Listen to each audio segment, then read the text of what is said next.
Good evening and welcome all.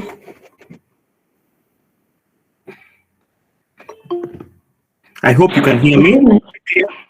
Yes, good evening, sir.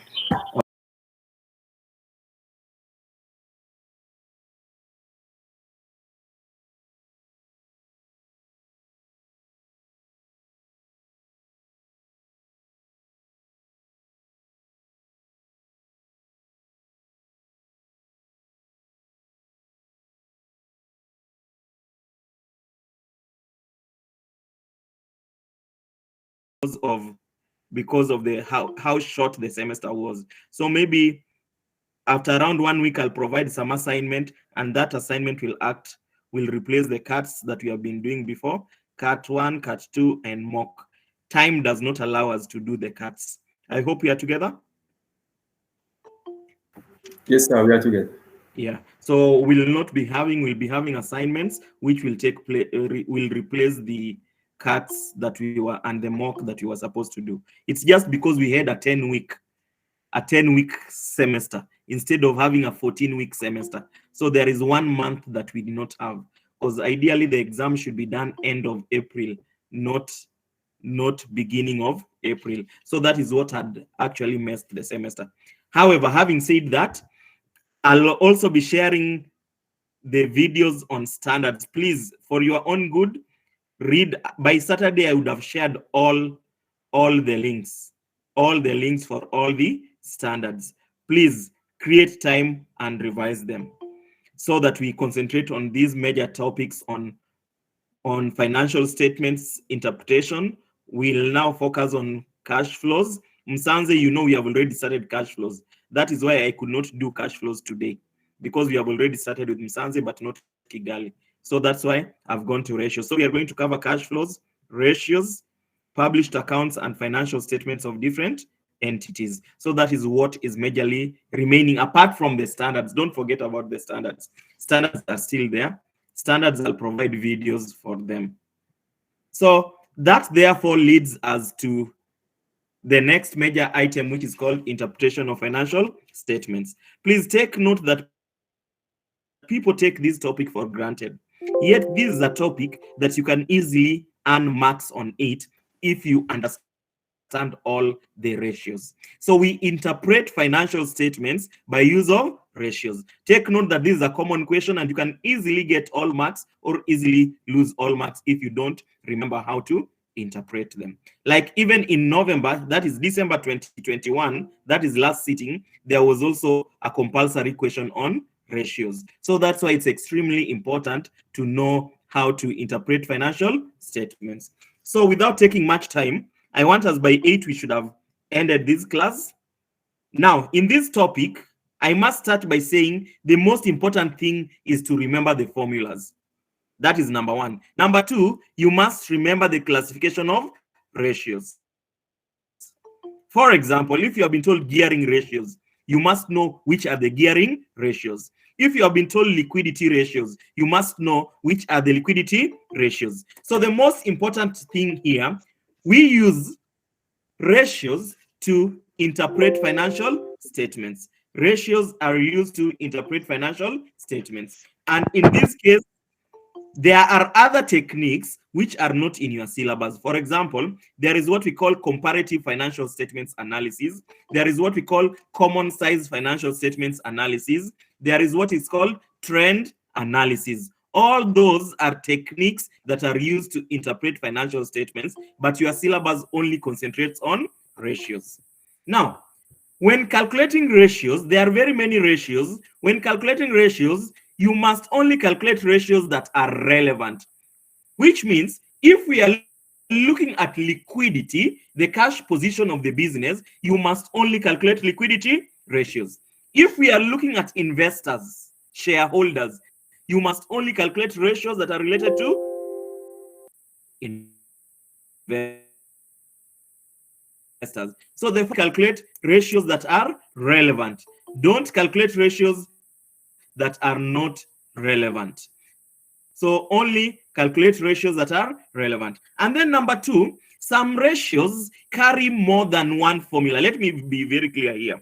Some ratios carry more than one formula. So you must state the formula you have used. In other words, you must define the ratio, the formula that you are going to use. So remember to define the ratio by giving the formula you have used. And number two, only calculate ratios that are relevant. Now, whenever you are explaining ratios, try to touch on those 4 items. When you are interpreting financial statements by use of ratios, try to have an understanding of these 4 items. Number 1, what does the ratio mean? What does the ratio literally mean? For example, if we are talking of current ratio, what is the meaning of current ratio? Current ratio, it compares your assets, your short-term assets to your short-term liabilities. In other words, for every one short-term liability that you have, how many short-term assets do you have? So that is point number 1. You must have an understanding, what does the ratio literally mean? Number 2, what does a change in the ratio mean? For example, if we talk of gross profit margin in 2020 is 20%, in 2021 it's 30%. Are we saying our performance is improving, or are we saying our performance is coming down? When we talk of gearing, maybe gearing in 2020, gearing is 60%, and gearing in 2021 is 40%. What are we saying? Is the performance improving, or is it what? Declining. What is the norm? Some ratios have an acceptable standard. For example, there is a ratio called equity gearing. Equity gearing, the norm is 50%. Any answer above 50%, we say the business is overgeared. Any answer below 50%, we say the business is not overgeared. The business is undergeared. So what is the norm? For equity gearing, the norm is 50%. So you must understand, for example, if it's a current ratio, what is the norm? It is 2:1. Any figure that is above 2:1, that is acceptable. And then also lastly, you must know what are some of the limitations of ratios. We will focus on that. Now, just allow me to take only 15 minutes to skim through the formulas, because formulas is either you know or you don't know, and then we go to an example. We go to examples. So just give me 15 minutes to skim through. Now, limitations of ratios. What are some of the challenges that we have with ratios? Disadvantages of ratios. Number 1, ratios are not predictive if they are based on historical information. What does this statement mean? Now, you only calculate ratios based on past results. For example, you'll be given information for the year 2018 and 2019. That is past result. Yet, we are using this past result in order to predict the future. Remember, past is not a good predictor of the future, because there can be, the environment we operate can have a lot of factors that change that we did not foresee. So that is one challenge of ratios. Ratios are not predictive. They cannot really predict the future with certainty. Why? Because ratios are based on financial statements of the past. Now, for example, if you are using information in 2019 to predict the year 2022, you could have totally gone wrong, because in 2019, there was no COVID. We could not foresee COVID being there in the year 2022. So that's what we mean by they are not predictive, because we are relying on information in the past. The second disadvantage, ratios ignore future actions of management. We don't know what the CEO will do in the next 3 years. We don't know decisions that the CEO will make in the next 2 years. Remember, some of the decisions that are made affect performance in the future. So ratios don't take into consideration the future actions of management. That is again another limitations. The third, and these are very important limitation, is Sometimes somebody can manipulate financial statements in order to project ratios as being good. So we can manipulate financial statements so that when we are calculating ratios appear to be what? Good. That is point number 3. So remember, there is this statement, garbage in, garbage out. So if the financial statements are wrong, it means the ratios that we have are also not reliable. So which means if I want to indicate my performance as being good, I only need to adjust the financial statements. That is point number 3. And lastly, point number 4, if company A is using straight line method of depreciation, I'm just giving an example, and company B is using reducing balance, those two are not comparable. What do we mean? Ratios can be affected by differences in accounting policies. So if company A is applying policy A, company B is applying policy B. For example, in PPE, there is something called how should we value PPE? PPE should be valued at either cost in subsequent recognition. If you remember the standard we covered, in subsequent recognition, PPE can be valued either using cost or revaluation model. So maybe company A is using cost model, company B is using revaluation model. Those two are not comparable.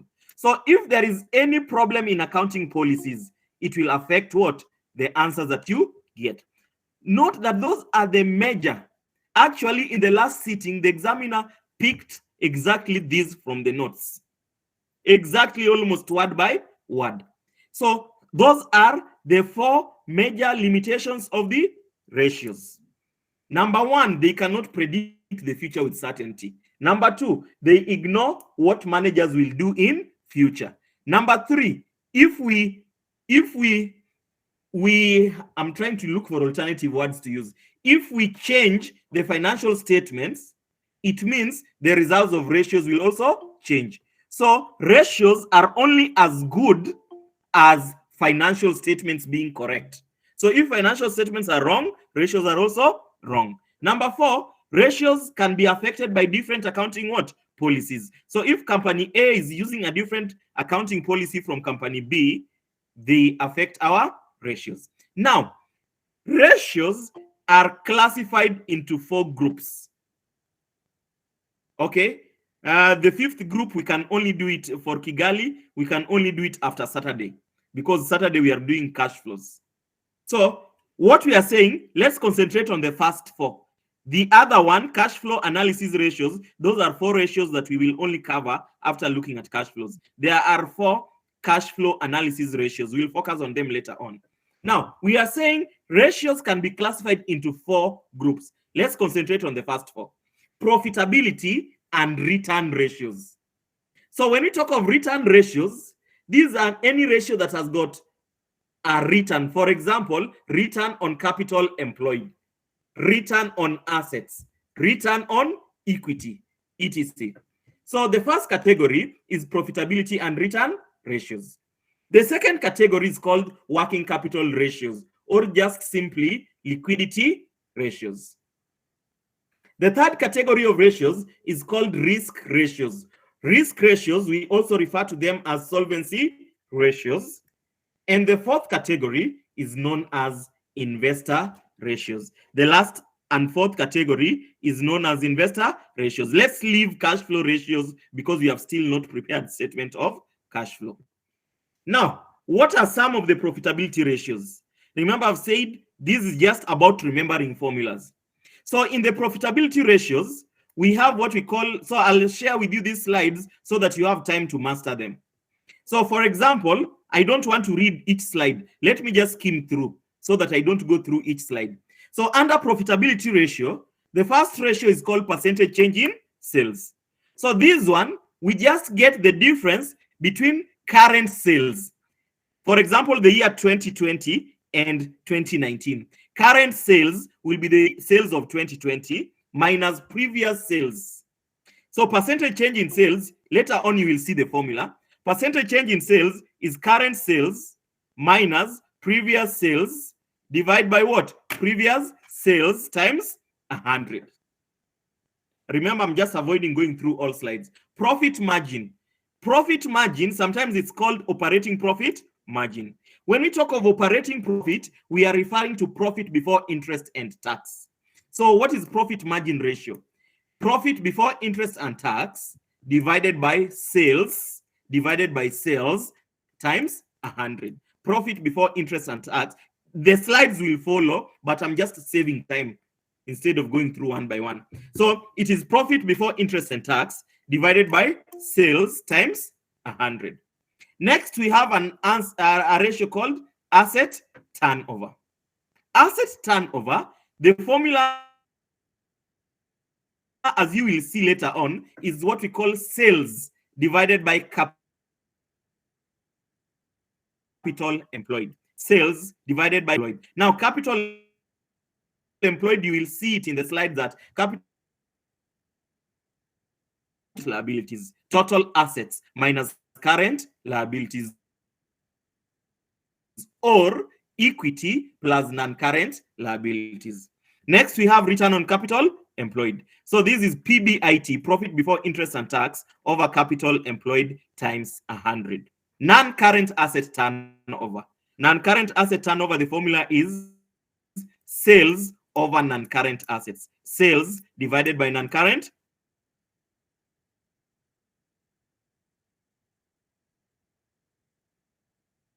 The formula is profit after tax divided by total assets.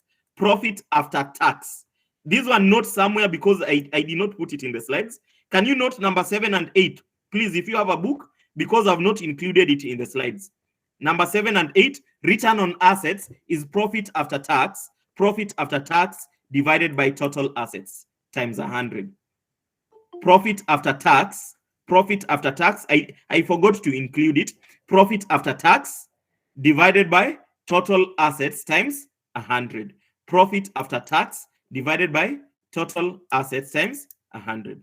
Return on equity, you can also guess that. What is return on equity? Profit after tax divided by equity times 100. Profit after tax divided by equity times 100. So you will get time to interact with those formulas. So liquidity. Let's go to B, liquidity.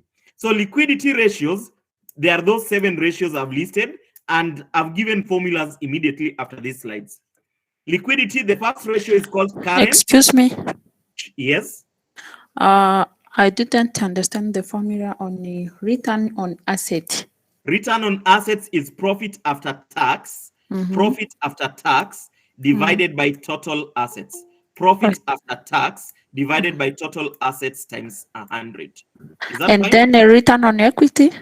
Profit after tax divided by equity times Okay, 100. thank you. Profit after tax divided by equity times. Those two are not there in the slides, but the remaining ones are there. Are we together?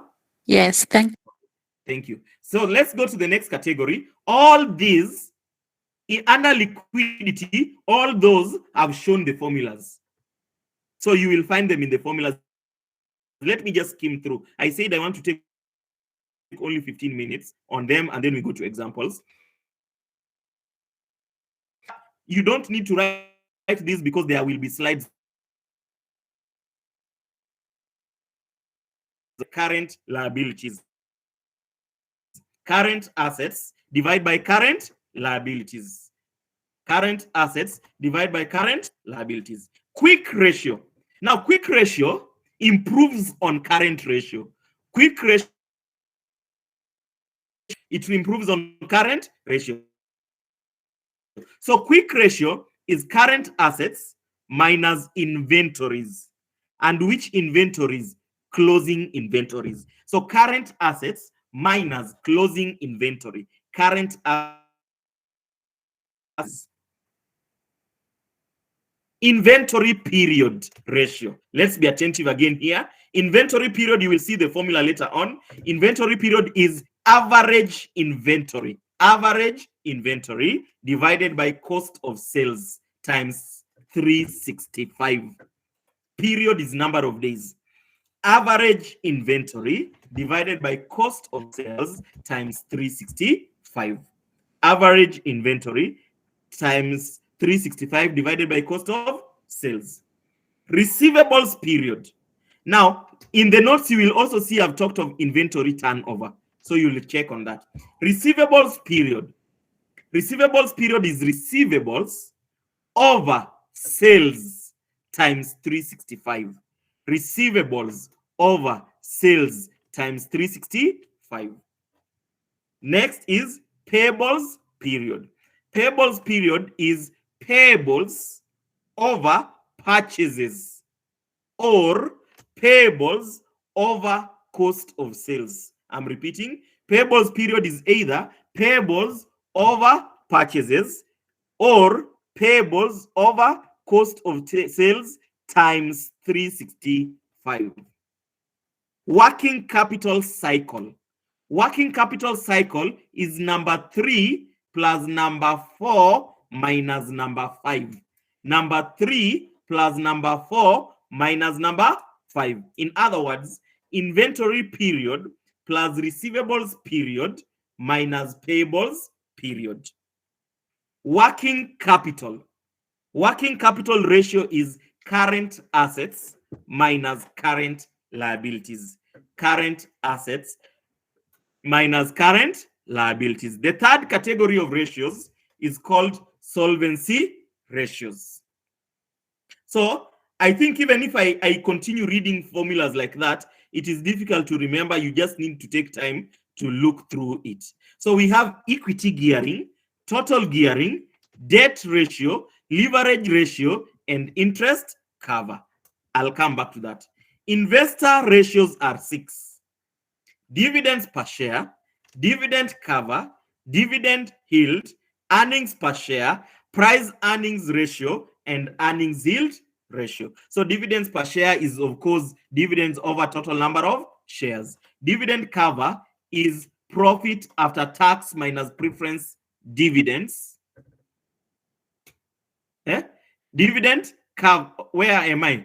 I said dividends per share is dividends over number of shares. Dividend cover is profit after tax minus preference dividends divided by total dividends payable.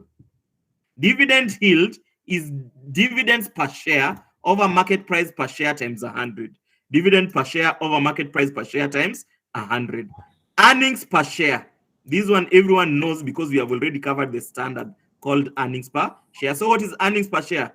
Profit after tax minus preference dividends divided by number of ordinary shares. Price earnings ratio. The formula is market price per share divided by earnings per share. Market price per share divided by earnings per share. And finally, earnings yield. Earnings yield is earnings per share divided by market price per share times 100. Now, the next slides Excuse me, have sir. us. Yes.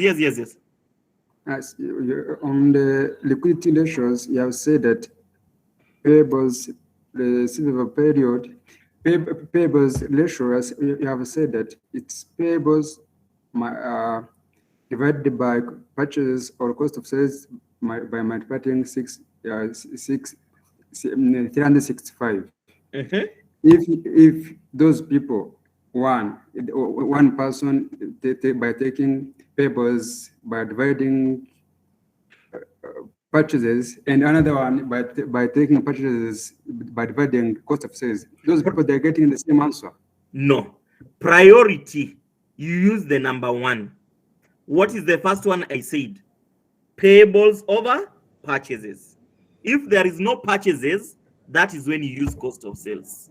Am I clear? Okay. So sometimes you are not given purchases in the question. So if there is no purchases, that is when you use what? Cost of sales. I hope I've answered you.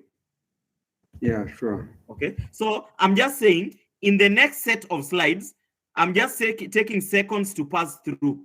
Just create your time to write. For example, when I talk of profit margin, it is profit before interest and tax over sales times 100. I'm saying the result you get is a percentage. You understand that, just interact with that. Asset turnover, We said it's sales over capital employed. Answer is always times. If you get 5, it is 5 times. And then I've explained how do you get capital employed like that until the end. So I'm just skimming through slowly. Gross profit margin is gross profit over sales times 100. Non-current assets turnover, we said it is sales over non-current assets. Liquidity ratios, current ratio is current asset divided by current liabilities. So where there is a norm, I'm also giving you the norm. For example, in current ratio, anything between 2 to 1 and 1.5 to 1 is acceptable. Quick ratio, current assets minus closing inventories divided by current liabilities. I've also provided the norm there. Inventory period, this is what I was saying. Inventory, average inventory over cost of sales times 365. The answer there is days. However, if you have been told inventory turnover, you just reverse this inventory period formula. What cost of sales is the denominator. You take it up, and average inventory, you bring it down. If you have been asked for inventory turnover, you just take inventory period. Inventory period is average inventory over cost of sales. You just take what is down, you take it on top. What is on top, you bring it down. If you have been asked inventory turnover. So how did you get to the average inventory? Pardon? How did you get those average inventory? Opening stock plus closing stock divided by 2. Okay. Is it clear? Yeah, sure. Okay. Opening stock plus closing stock divided by 2. Next, receivables. We have said it's receivables over sales. Of course, we assume they're all receivables are as a result of credit sales. So if there is no credit sales, is when you use sales. Payables. We have said payables over purchases or cost of sales. Which one do we look for first? Purchases. Working capital. We have said inventory period plus receivables period minus payables period. My 15 minutes is almost up. Working capital. It's current assets minus current liabilities. Equity gearing. Non-current liabilities over equity. Non-current liabilities over equity. So if the answer is greater than 100%, the business is overgeared. If it is less than 100%, it is what? Under-geared.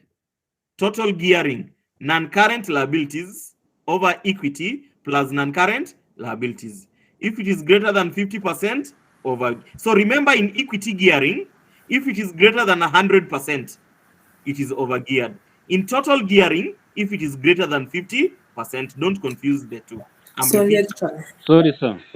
Sorry. Yes. I want to explain more what gearing mean. Now, gearing looks at the proportion of your loans to owners' contribution. You know, loans are other people's contribution to the business. Owners' contribution is equity. Do you agree? Now, gearing looks at proportion of your non-current liabilities, which are your loans, to your equity. If your non-current liabilities are more than your equity, you are not doing well. It means other people's contribution are more than, whenever you ask me a question, I will answer, but I'm just trying to skim through. I'm again repeating. Gearing looks at proportion of the liabilities, the loans, to the equity. So we say gearing is high if the liabilities, non-current liabilities, are more than the equity. But we don't use the word high. We use the word over-geared. So when your loans are more than equity, we say the business is over-geared. Have you understood? Yes. Okay. Yes, sorry, sir. I have a question. Uh-huh. What's the difference between working capital cycle period and working capital only? Working capital is current assets of the business. You remove current liabilities. which means in this current asset we have also bank and cash or whatever. Sure, yes. Total Okay. current assets minus total current liabilities. Liability. On the other hand, working capital cycle period, it looks at the average period it takes for the receivables period, inventory period, and payables. In other words, what is inventory period? The number of days it takes you to sell your stock. That is called inventory period. Now, once you have sold the stock, and then you now get receivables. What are receivables? You have sold in credit. How long does it take you to collect cash from your debtors, from your receivables? So remember, inventory period is how long it takes you to sell. Receivables, how long it takes you to collect the money if you sell in credit. Payables, how long it takes you to pay suppliers.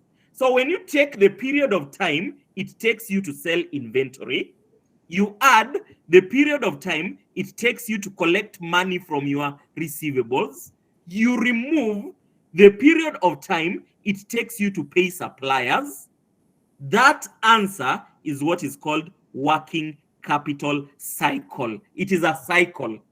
It starts from inventory days, how long inventory takes in store, plus how long it takes you to collect money from your customers, minus how long it takes you to pay suppliers. Are we together? Yeah, right. Okay, thank you. Whenever you have a question, just please don't hesitate to ask so that we clarify those things. Debt ratio, total debts divided by total assets. Total debts, and I'm insisting again, state the formula you are using. You know the advantage of stating the formula, in case there is a mistake in the question, the examiner will mark it according to your formula, in case there is a mistake.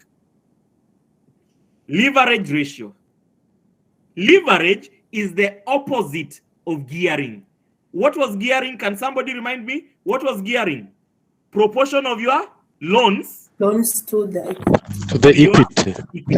Now, we said, for example, if we find an answer of 110%, do we say the business is overgeared or undergeared? If you get what? 110%. Yeah, the business is overgeared. Overgeared. What does that mean? Your loans are It's more than equity. Equity by what percent? 10%. By 10%. Thank you. Now, that is gearing. The opposite, when we reverse that formula, it gives you what? Leverage. Now, leverage looks at now your equity to your loans. Do you get me? Yes. The opposite, which means in leverage, the smaller the answer, the better. Sorry. Is it right what I've said? In leverage, it is the opposite of gearing. Remember, in gearing, we have said if the answer is more than 100% for equity gearing, the business is overgeared. Now, let's come to leverage. It's the opposite of gearing. In leverage, when your answer is more than 100%, you are performing well. Okay. Do you get the point? Yes. So in leverage, when your answer is more than 100%, that business is okay. In gearing, when it is more than 100%, it is not okay. Do you understand the difference? Good. Thank you. That one normally confuses. That is why I've taken time on it. Interest cover. Sorry. Yes. Returning back to the formula of leverage. It is equal to equity over CE. What does CE mean? Is it capital employed? Equity? Capital employed. Yes. Okay, thank you. Okay, fine. What is capital employed? Can somebody answer me? What is capital employed? It is equal to asset minus current liabilities. Again, repeat. Total assets Total asset minus current liabilities. Please, that question that person has asked is important because I don't want to have confusion. Again, repeat, total assets minus current liabilities. Do we agree? Yes, we agree. Now, total assets minus current liabilities is the same as equity plus non-current liabilities. Just go and analyze any balance sheet. Take any balance sheet you meet. If you take total assets minus current liabilities, the answer should be the same as what? Equity plus what? Non-current liabilities. Are we together? Yes. So Yes. I'm not confusing you. It's the same. Capital employed is total assets minus current liabilities. It is also the same as just taking equity plus non-current liabilities. So I'm not confusing you. We are in the same page. Let's move on. Interest cover. Interest cover measures ability to pay interests when they fall due. Ability to pay what? Interest when they fall due. Is the business in a position to pay what? Interest. Okay, all these until the end. I've just mentioned that. Now, what I want us to do is to see how to answer questions. So let us start with last sitting. Can we start with last sitting? Remember, I made a decision that I'll be starting with the 2021 questions. In case I don't get a question there is when I go to other years. So let's go to last sitting.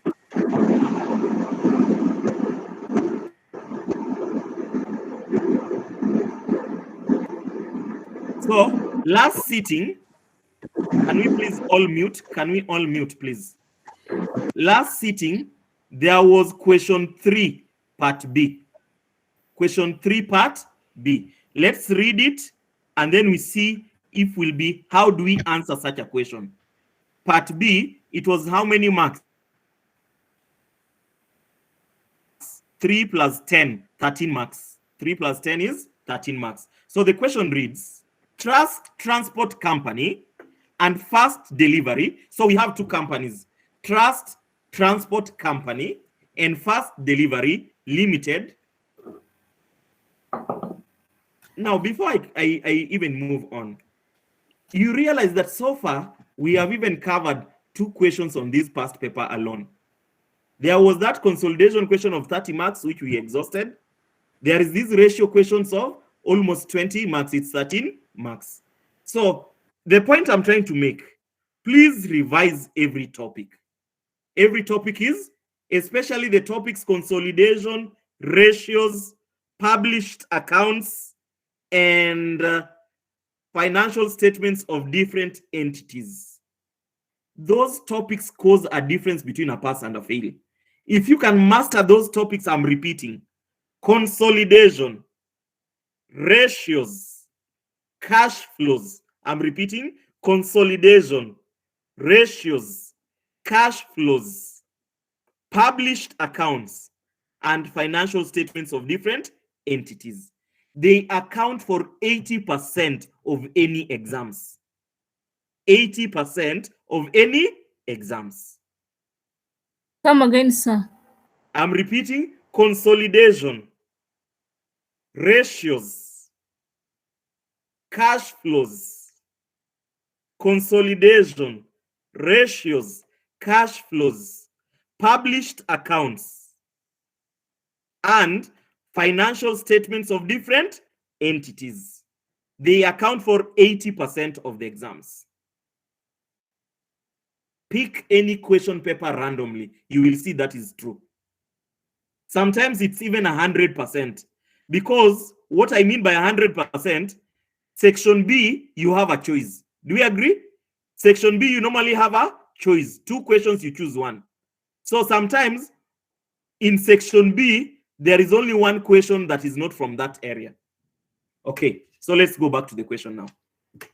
Please practice on those areas as much as possible. Trust Transport Company and Fast Delivery Limited are 2 companies which offer transport services to tourists across East Africa. Messi is an investor who is willing to invest in one of these two companies. So this Messi guy, he wants to either invest in TTC or FD. However, he does not know how to analyze the financial information. He does not know which company to invest in because he does not know how to analyze the financial information. Below are the financial statements of both companies for the year 2019 and 2020. Statement of profit or loss for the year ended 31st December 2019 and 2020 has been given. So we have TTC, we have FD. So we have 2019 and 2020. So we have revenue, cost of sales, gross profit, expenses, sales and administrative costs, marketing expenses, other expenses. And then we have profit before tax, profit after tax. Statement of financial position as at, so we have also statement of financial position. Okay. I'm just moving down. Required. Explain limitations of ratio analysis. Are they directly from the notes? Yeah, sure. Yes. I gave you how many? In the notes, there are what? 4 limitations. Yes. Here you are being asked only 3. Please, let's mute. What are the limitations? Number 1, ratios are not predictive. Do you agree? Yes. Number 2, if there is a difference in accounting policies, It ignores. yes. Number 2, it ignores. Number 3, it ignores future actions of management. Yes. Number 4, if there is any manipulation, if the financial statements are manipulated, the ratios will also be wrong. Do you agree? Yes. Those are the limitations. Now, those are 3 marks. Part 2. Please read part 2 carefully. What it asks you. Prepare a report. You must prepare a report. Don't just calculate the ratios and leave it hanging. You must prepare a report to Messi showing the analyzed financial information of TTC and FD using the following what? Ratios. Now, the first point, before you prepare the report, you must know the formulas. Gross profit margin. What is the formula we have learned? Gross profit over sales times 100. That is the first point. Net profit margin. It is net profit over sales times 100. Which net profit are we talking of here? Profit after tax. I hope I'm clear. Profit after tax. Profit after tax over sales times 100. Are we together? Yes. We have still not started answering the question. We are still looking at the formulas. Number 3, return on assets. What is the formula for return on assets? Profit after tax over divided by Assets. total assets. Profit after tax divided by total assets. Lastly, return on equity. Return on equity is profit after tax over equity times 100. Now, for you to get these 13 marks, you just needed to know the formula and know how to present a report and just explain the differences and then make a conclusion. What is your conclusion? You advise Messi that it is good to invest in TTC and not FD. Or it's good to invest in FD and not TTC based on the 4 ratios that have been analyzed. So let's go to Excel and solve that question.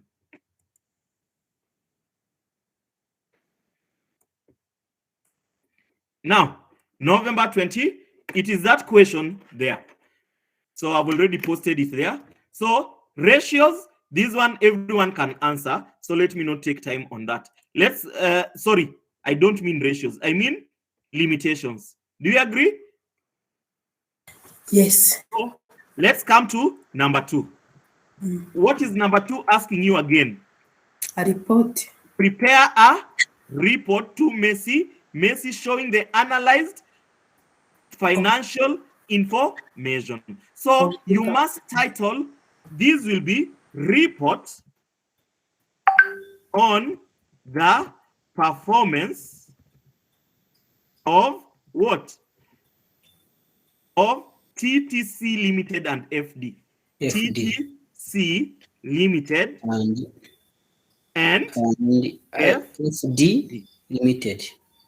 Are we together? FD Yes. Limited. So that is the title of the report. Now, you come and write, where is the report from? Are we together?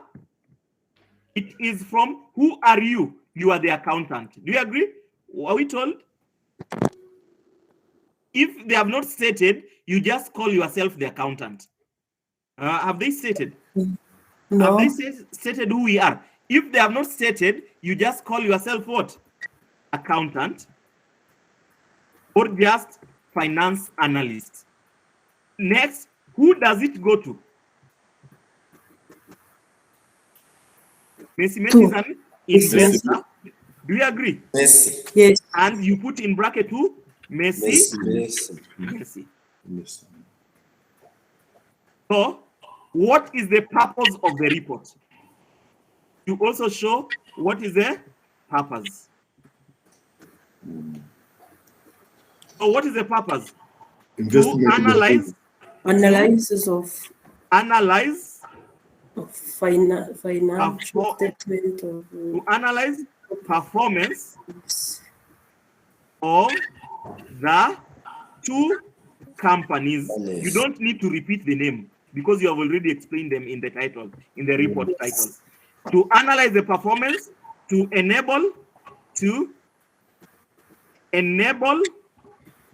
investor make what? Informed decision. Do we agree? Yes. To enable the investor make informed decision. And then now you start by calculating the ratios. Now, how do we calculate the ratios? You will have a column for the ratio. Do you agree? Yes. You will have a column for the formula. I hope we are together. Yes. You will have a column for TTC Limited, and TTC Limited, there are two. The year 2019 and the year 2020. You will have another column for what? FD Limited. FD Limited. And again, there are 2 years, 2019 and what? 2020. Are we together? Yes. And then you can either bring interpretation there or you can bring interpretation below. It is most of the time, because you don't have space in exams to put it across there, you bring interpretation below. So which are the ratios we have to calculate? Gross profit margin. Gross profit margin. We agree? Yes. Next we have net profit margin. Net profit margin. Profit margin. Let me just write this in full. Gross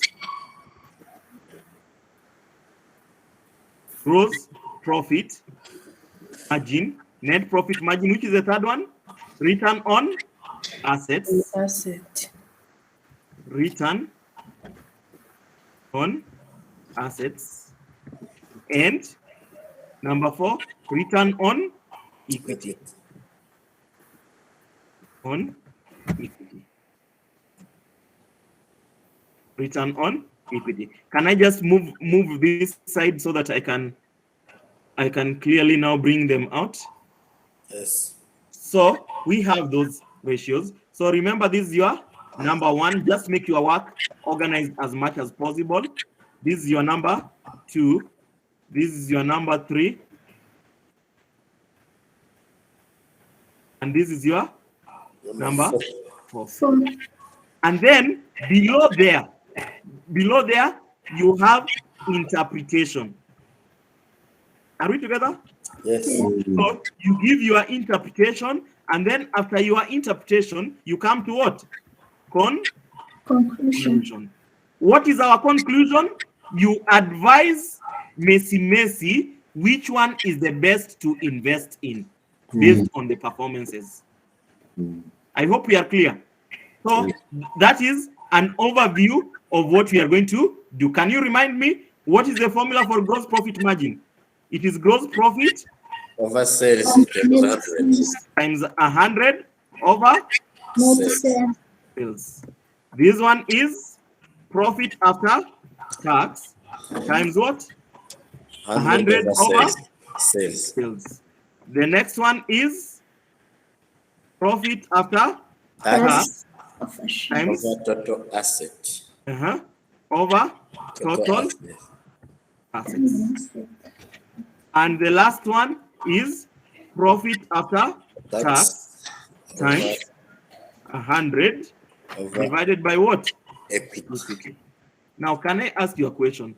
Just give me a honest opinion, leave alone whether you did it or you didn't do it. Do you realize the most important thing here is just to know the formula? The rest is just how you are organized. Is it true? Yes.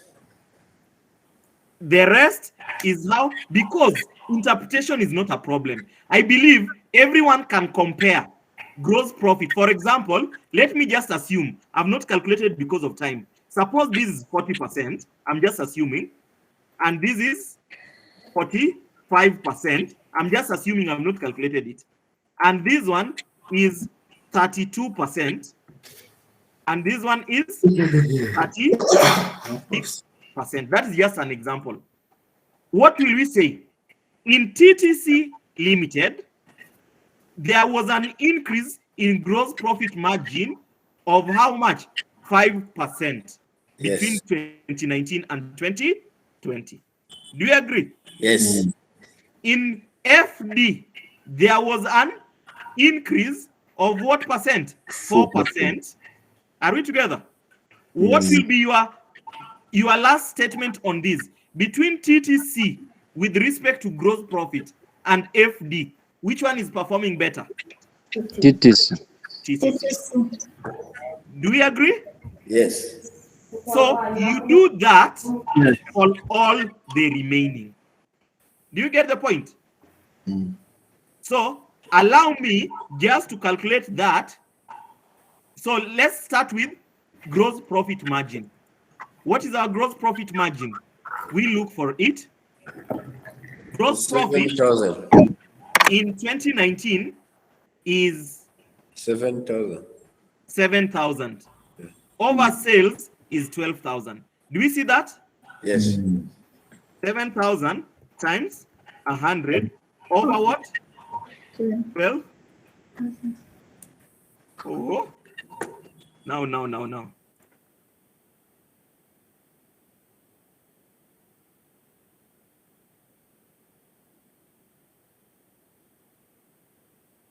You will go in general. Selected the number instead of percentage. Yes. I select number. Thank Yes. you. That is why we need. Okay, fine. So we have that. Do we agree? Yes. The answer, I believe everyone can get. We don't need to waste time calculating the answer. Do you agree? I don't calculate the answer. I just show the figures, yeah? Now, 2020. In 2020, what do we have? 7,000 Yes. over 13. 7,000 times 100 over 13,000. You'll do the same for FD.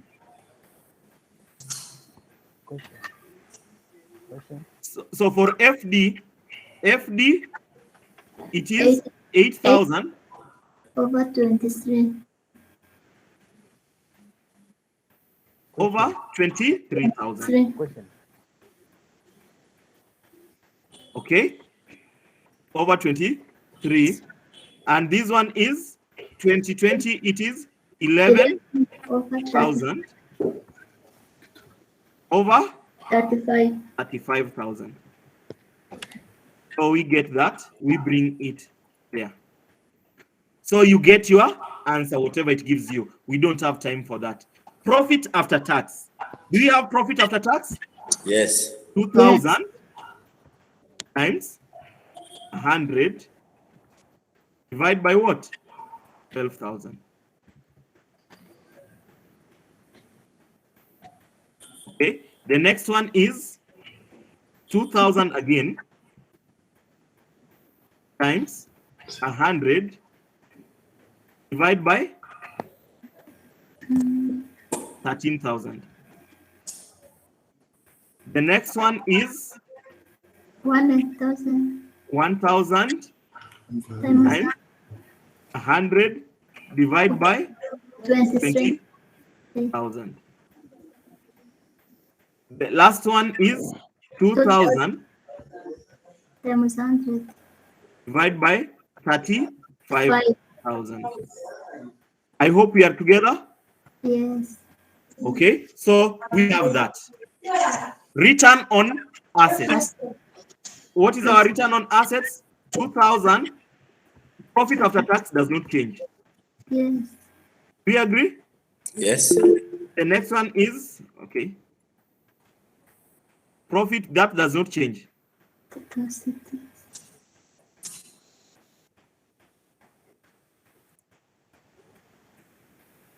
That does not change. Total assets is what changes.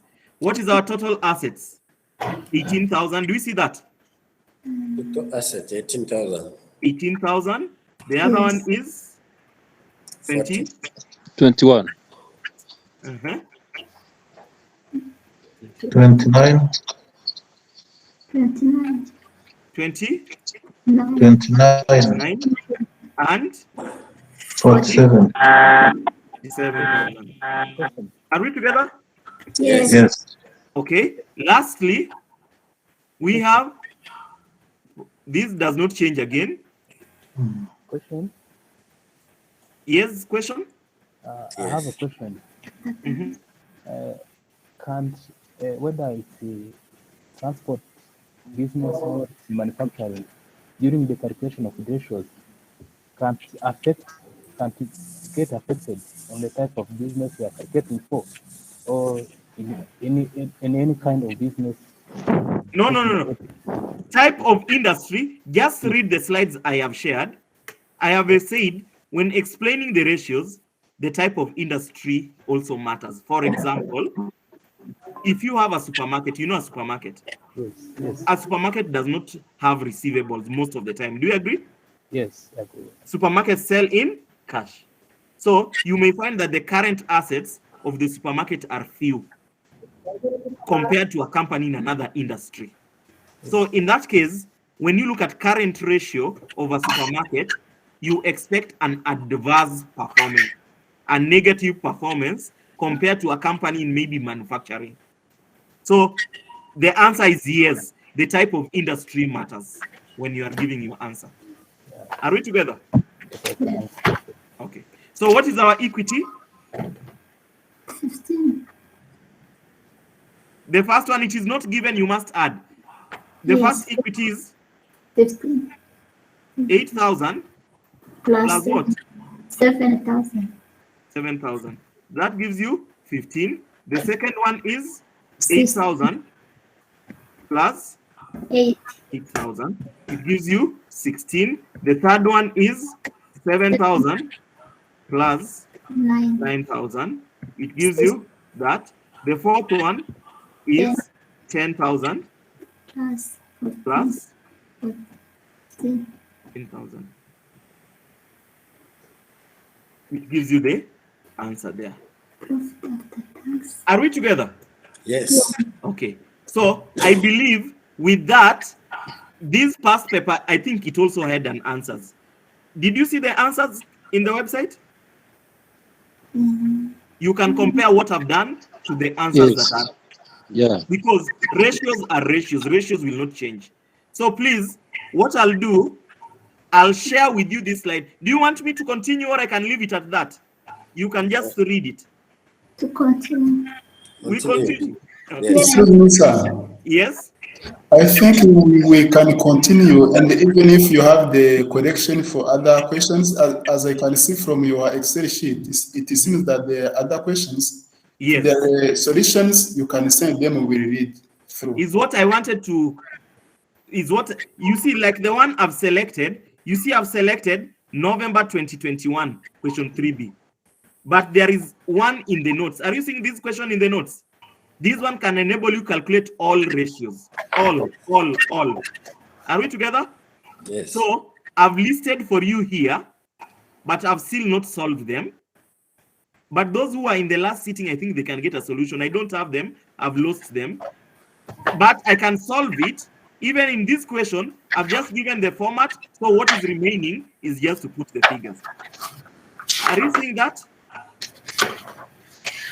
I think you can help us by giving the solution in order to understand more. I'll try to get the solutions and share with you.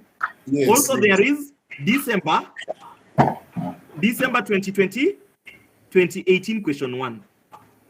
For example, in this question, before I go back, I'll go back. It's just that I'm running out of time. I'll go back. Let's read this December 2018. What was this? Each question is unique. December 2018, what was it asking you? As the accountant, whatever the paragraphs are, paragraphs really, it gives you the background, yeah? Here you are being asked, as the accountant of KHL, explain the benefits of ISB's conceptual framework on financial what? Reporting. Did we look at importance of IASB or the conceptual framework? Did we look at conceptual framework? Yes. Yes, but that is not in ratios. Part B is asking you, apply what? Liquidity. Liquidity and gearing ratios to analyze. You have not been told to prepare a report. You have just been told, apply what? Liquidity and gearing ratios to analyze the position of KHL for the years. So here you'll calculate, you'll have ratio, formula, 2017, 2018. Are we together? And then you interpret. That is enough for that. Which liquidity ratios do you remember? There was current ratio, Quick ratio. quick ratio. Sure. Which one else? Inventory period, Payable turnover. receivable Asset period, turnover. payable cycle. period. Asset turnover. But don't calculate very many. Which gearing ratios do you remember? Equity gearing, total gearing, interest cover, debt ratio, and leverage Ratio. Are we together? Yes. So if you decide to set your own ratios, you will lose marks. You must be specifically on which ratios? Liquidity. That is why it's important to know the ratios in each category. Let me change the question. If the question had asked you, apply the investor ratios. Which ratios could you have given? There are 6. Which ones are they? Dividend cover. Dividend cover. Earnings per share. Dividend per share. Earning yield. Earning yield. And Earnings per others. share. Okay, let's repeat. Dividends per share, dividend cover, dividend yield, earnings yield, earnings per share, and price earnings ratio. Do you agree? Yes. Yes. Now, part C, explain the limitations of using ratios in analyzing what? Performance. Those are Explain limits. what? stations. There is even June 2017, question 4. What does it ask? Here asks you to prepare a report. Do It's you very agree? small. It's very small. Very small.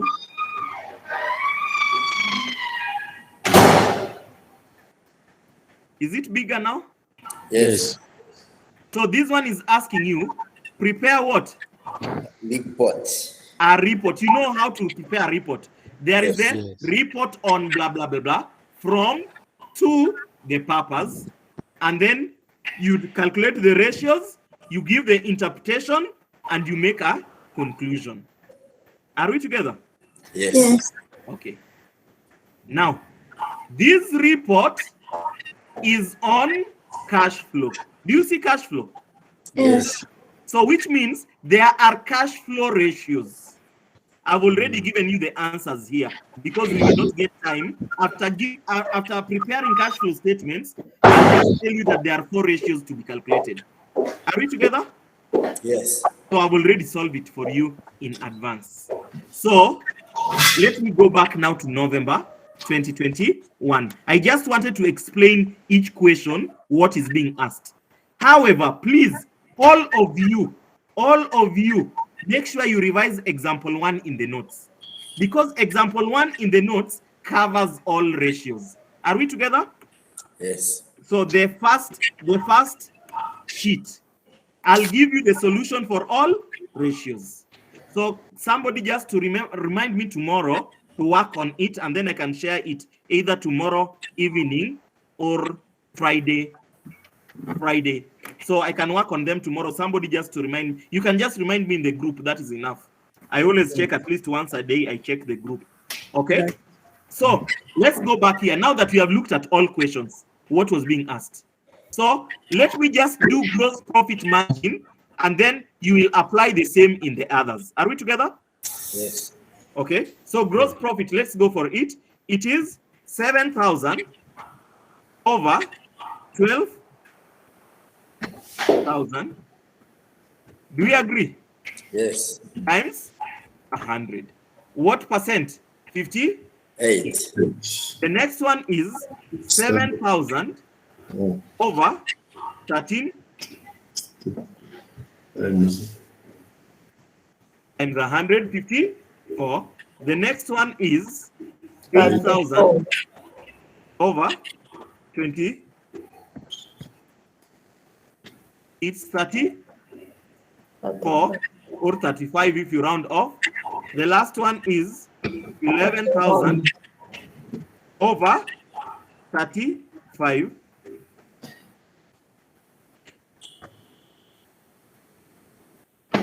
So let me put to, yeah, okay, that is it. So I can bolden that. Maybe I put it in red so that you can clearly see the answers. The next one is 2,000 over 12,000. I'll put the percentage later on.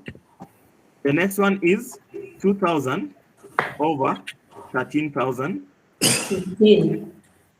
Okay.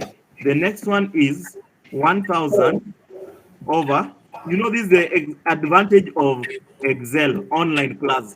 If I was in a physical class, you people, you could take 10 minutes to give me the answer. Okay. And the last one is 2,000 over 35,000. So it gives you that. So we can get there times the hundreds. So it gives you those percentages. So again, let me put it in red so that they stand out. Next, we have 2,000 over 18,000. The next one is 2,000 over 21,000. The next one is 1,000 over 29. Okay. And the last one is 2,000 over 47,000. So the percentages, we get them there. I'll put it in red. Lastly, profit after return on equity, sorry, is 2,000 over 15,000. Next, we have 2,000 over 16,000. Next, we have 1,000 over 16,000. And lastly, we have 2,000 over 24,000. We have that. So we have percentage. I'll put it there. So once I've done that, I can now try to organize just my work to be presentable.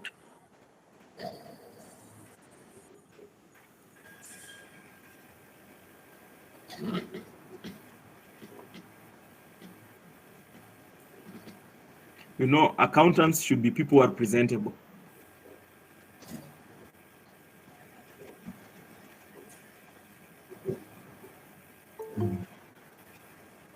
And then we separate the years.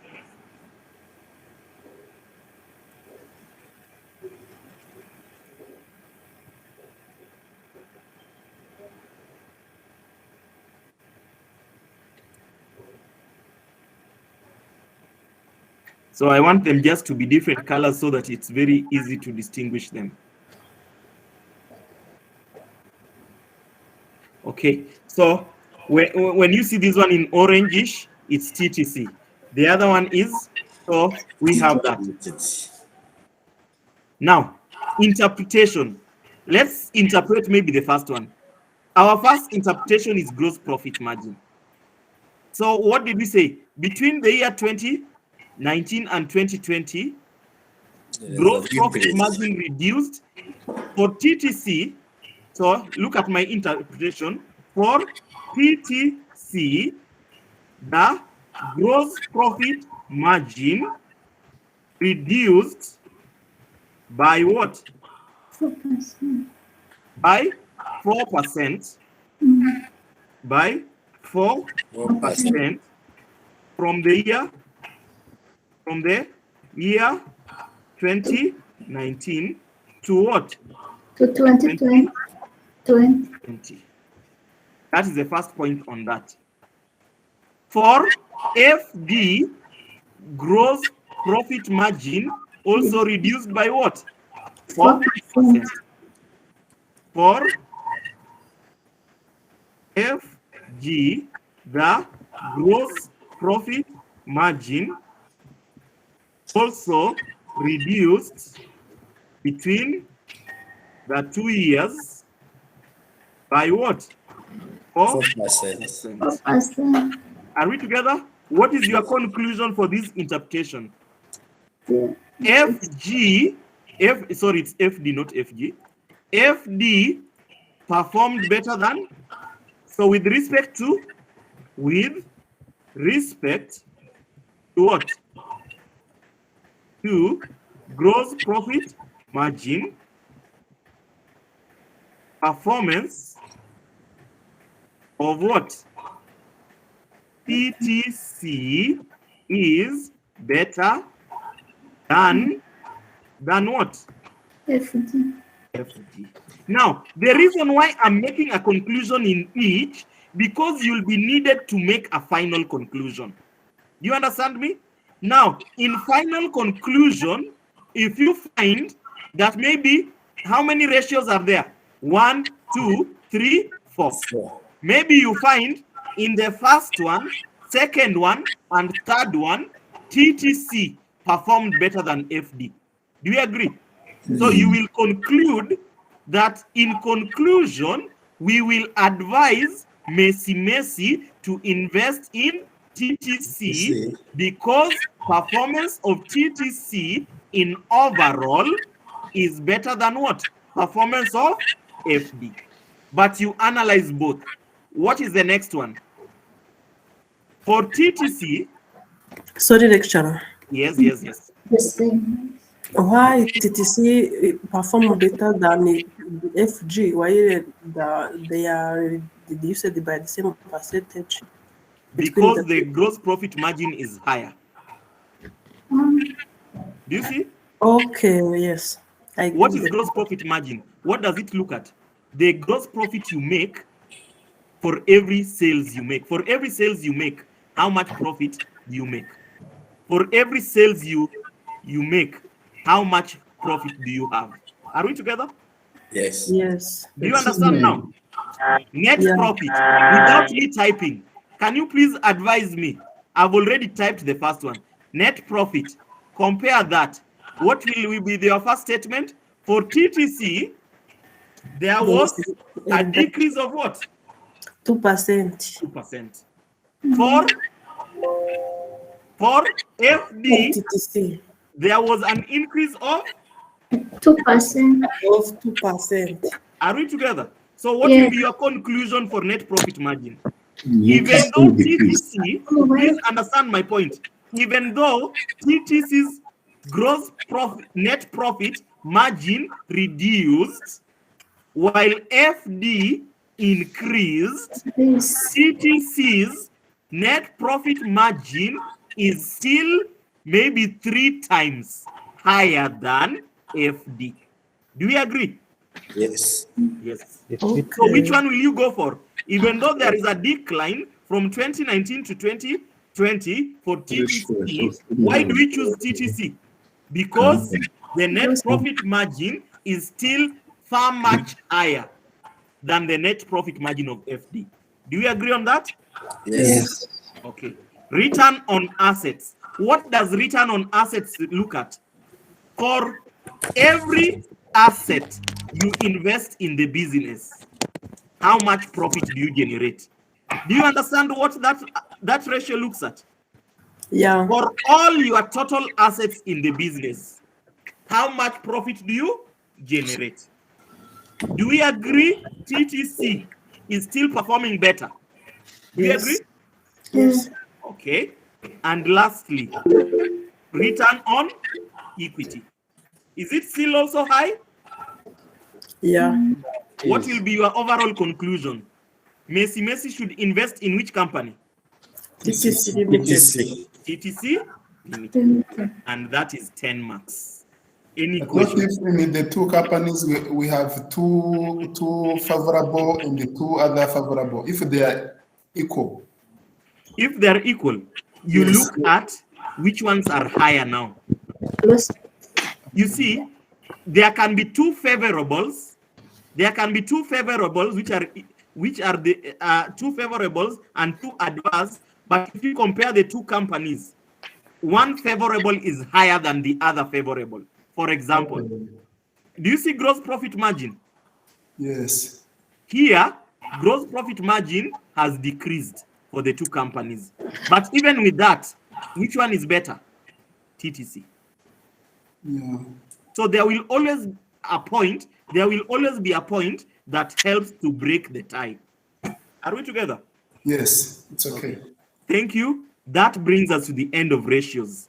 Somebody to remind me in your groups tomorrow so that I find out this. I think last year I solved it somewhere. Or if somebody has the solution for this example one, where I solved it in the last semester, you can just share in the group so that my work is just to share the remaining. Are we together? Yes. Okay. Thank you. Have a good night. For Kigali campus, on Saturday, keep time. We are starting on statement of cash flows. Msanze, you know when we will meet. That is still far. Msanze, let's meet next week on Wednesday. Thank you. Now, okay. Remember to send this document, please. Tomorrow, not today, tomorrow. Have a good night. Thanks for your attendance of the class. Thank you, lecturer. Welcome.